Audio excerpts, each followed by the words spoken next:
नमः ॐ नमः सर्वस्मै तद्भवति शर्वाय च नमः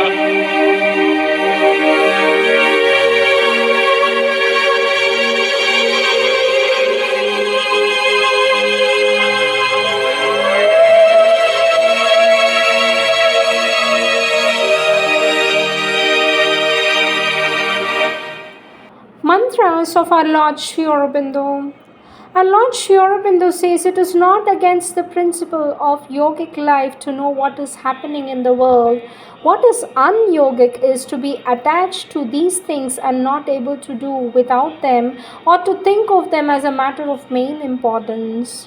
With always our love and blessing, says our Lord Sri Aurobindo.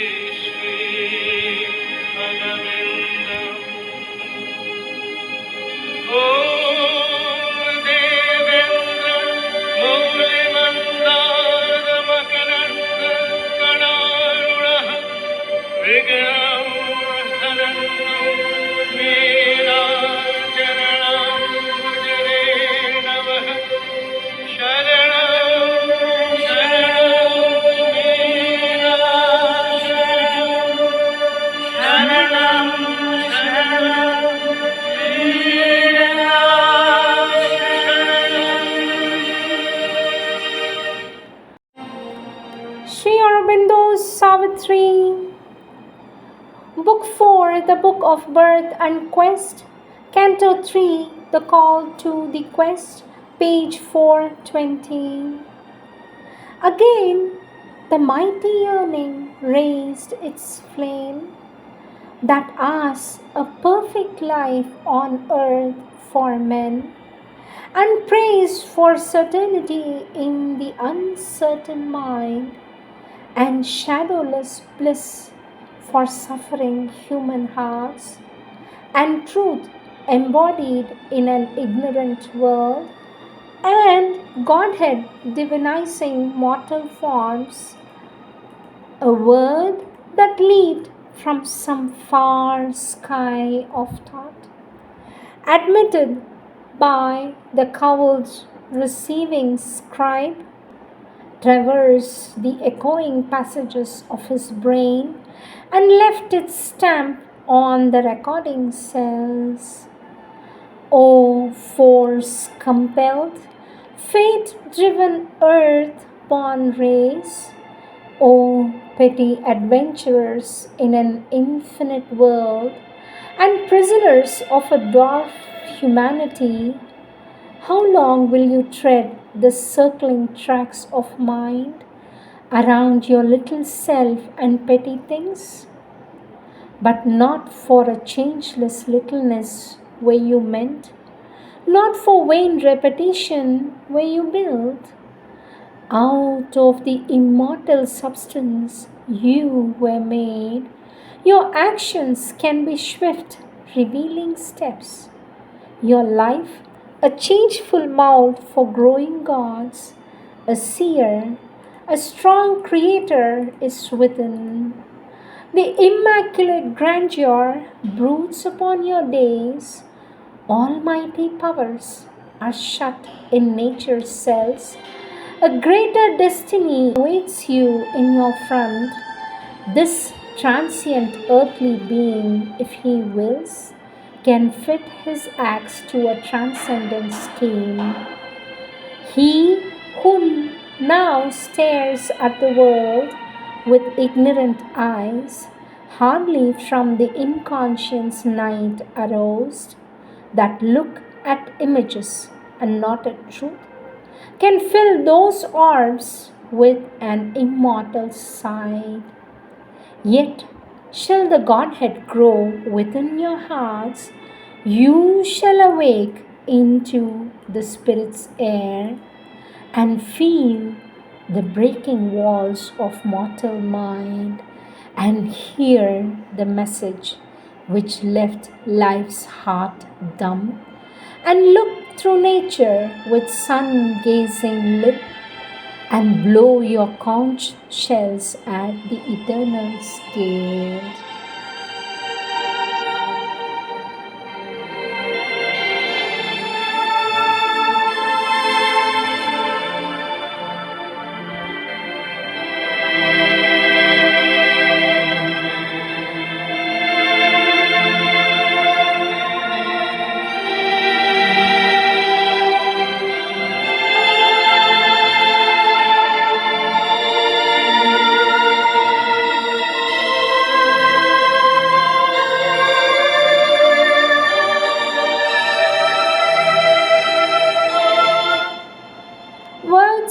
our Divine Mother, taken from the collective works of our Divine Mother book, Some Answers from the Mother, Series 9, year 1960 to 1963, Letters to a Young Teacher in Sri Aurobindo International Center of Education. Question, sweet mother, with what attitude should I read Sri Aurobindo's books when they are difficult and when I do not understand, say Savitri or Life Divine? For this, our Divine Mother says, read a little at a time, read again and again until you understand. Question, sweet Mother, Sri Aurobindo says, in whatever form and with whatever spirit we approach him, in that form and with that spirit he receives the sacrifice. What does that mean? For this, our Divine Mother says, it means that all we offer, we necessarily offer it to the Supreme because he is the sole reality behind everything. Question, sweet mother, Sri Aurobindo has written, he who chooses the infinite has been chosen by the infinite. And what about the others, mother? What good is life if the divine does not want us? I believe that in truth the divine has chosen us all. But what does this sentence means then? For this our divine mother says, in truth, the divine has chosen everyone and everything, and everyone and everything will return to him. But for some, it will take thousands of lives. But for some, it will take thousands of lives, while for others, it will happen in this very lifetime. This is what makes the difference, says our Divine Mother. These were the words spoken on 23rd May 1960. Question, sweet mother, you have said that I do not think well. How can I develop, or how can one develop one's thoughts? For this, our Divine Mother says, you must read with much attention and concentration, not novels or dramas, but books that make you think. You must meditate on what you have read, reflect on a thought until you have understood it. Talk little, remain quiet and concentrated. Speak only when it is indispensable, says our Divine Mother. Page 423, Series 14, Letters to a Sadhak of Sri Aurobindo Ashram. Our Divine Mother says on 18th November 1971, we are at a moment of transition in the history of the earth. It is merely a moment in eternal time, but this moment is long compared to human life. Matter is changing in order to prepare itself for the new manifestation, but the human body is not plastic enough and offers resistance. This is why the number of incomprehensible disorders and even diseases is increasing and becoming a problem for medical science.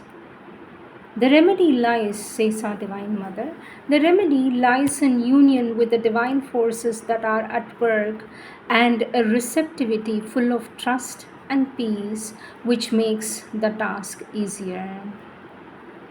On 20th November 1971, our Divine Mother says, those who want to progress now have an exceptional chance because the transformation begins with the opening of the consciousness to the action of the new forces. Thus, individuals have a unique and wonderful opportunity to open themselves to the divine influence.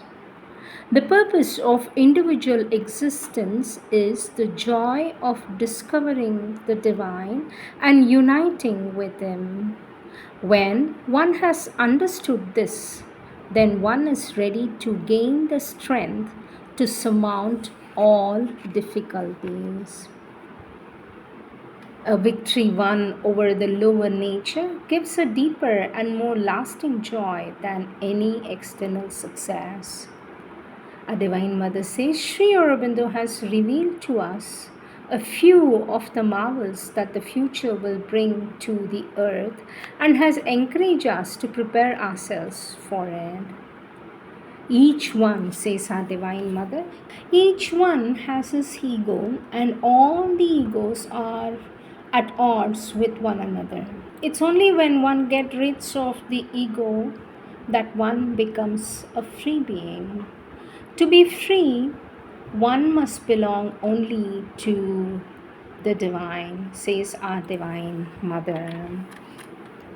In the difficult hours of life, the imperative duty of each one is to overcome his ego in a total and unconditional self giving to the divine. Then the divine will make you do what you have to do.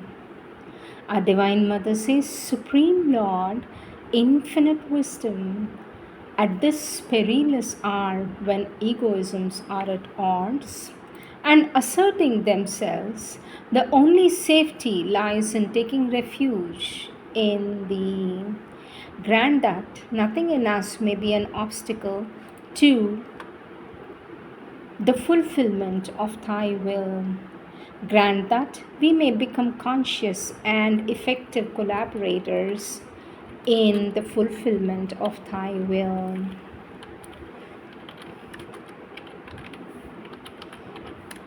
Our Divine Mother says, difficult hours come to the earth to compel men to overcome their small personal egoism and turn exclusively to the divine for help and light. The wisdom of men is ignorant, only the divine knows. Our Divine Mother says, our human consciousness has windows that open upon the infinite, but generally men keep these windows carefully closed. We have to open them wide and allow the infinite to enter in freely in order to transform us.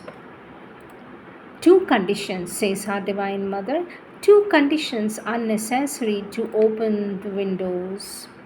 First, ardent aspiration. Second, progressive abolition of the ego. The divine help is assured to those who set to work sincerely. Our Divine Mother says the ego was necessary to form the individual being. Its destruction is therefore difficult. There is a much better, though more difficult solution to transform it and make it an instrument of the divine. Ego, says our Divine Mother, that are converted and wholly consecrated to the divine becomes especially powerful and effective instruments.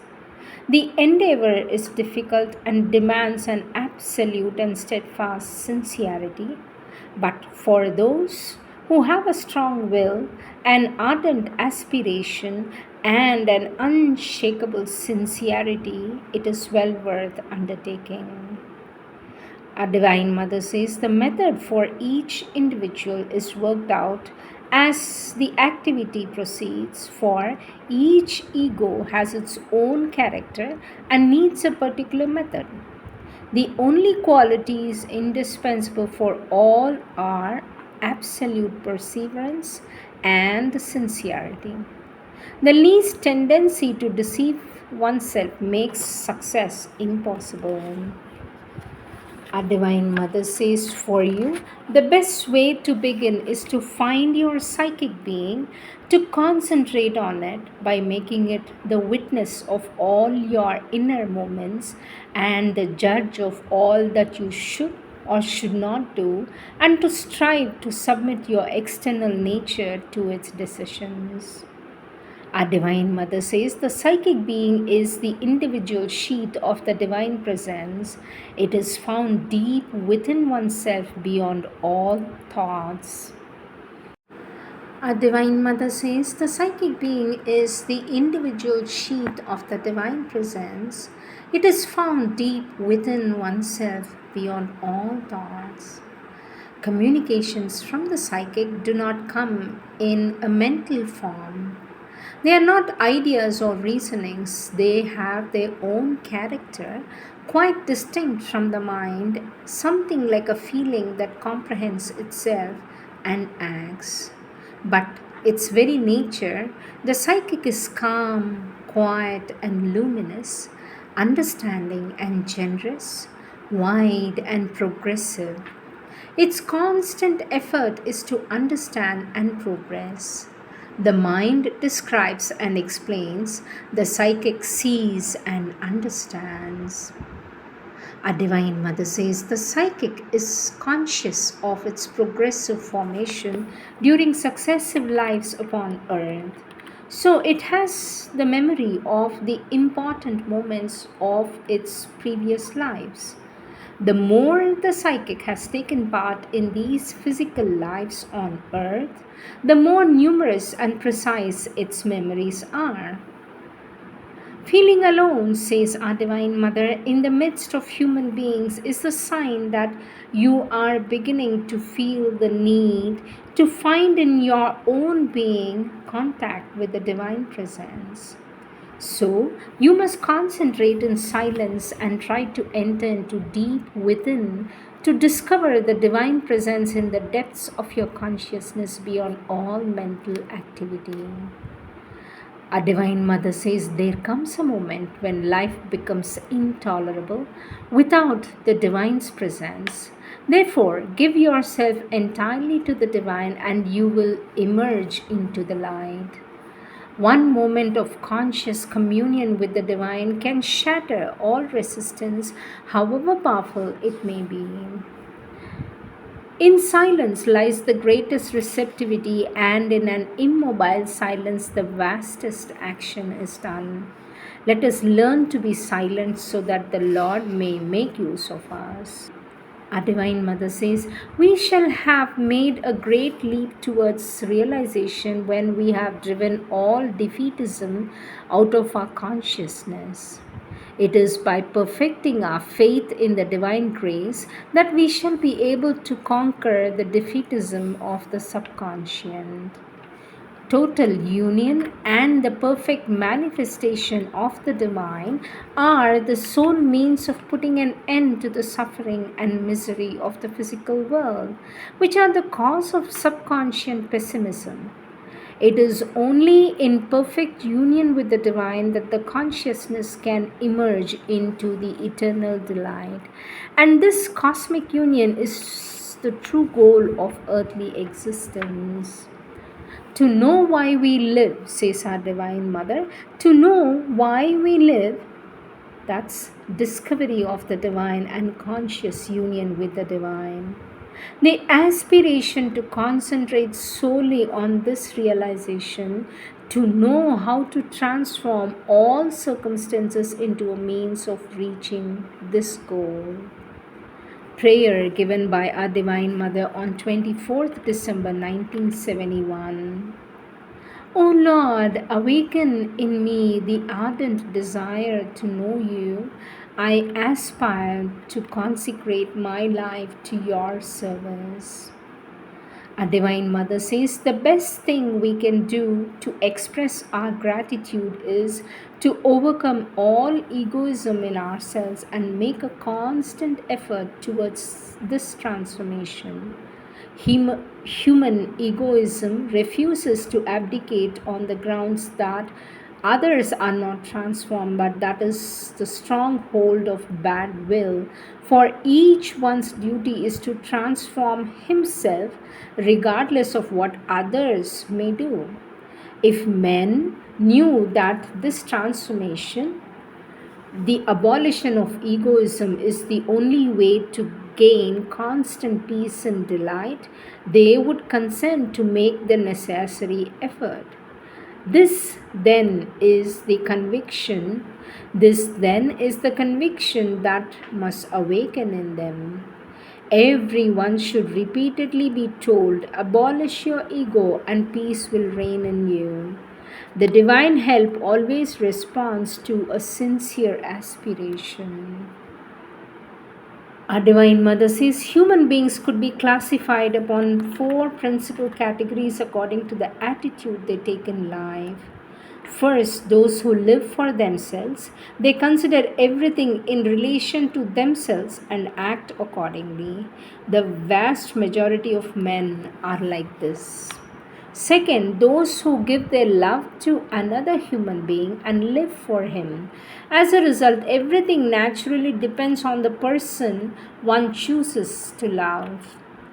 Third, those who consecrate their life to the service of the humanity through some activity done not for personal satisfaction but truly to be useful to others without calculation, without expecting any personal gain from their work. 4. Those who give themselves entirely to the divine and live only for the divine and through him. This implies making the effort required to find the divine, to be conscious of his will, and to work exclusively to serve him. In the first three categories, one is naturally subject to the ordinary law of suffering, disappointment, and sorrow. It is only the last category, that is the fourth category, if one has chosen it in all sincerity and perceived it with an unfailing patience, that one finds the certitude of total fulfillment and a constant luminous peace.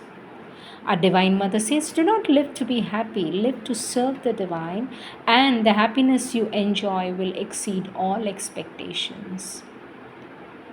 On 29th December 1971, our Divine Mother says, we are at a decisive hour in the history of the earth. It is preparing for the coming of the Superman, and because of this, the old way of life is losing its value. We must strike out boldly on the path of the future, despite its new demands. The pettiness once tolerable are not tolerable any longer. We must widen ourselves to receive what is going to come. The result of the creation is a detailed multiplication of consciousness, says our Divine Mother.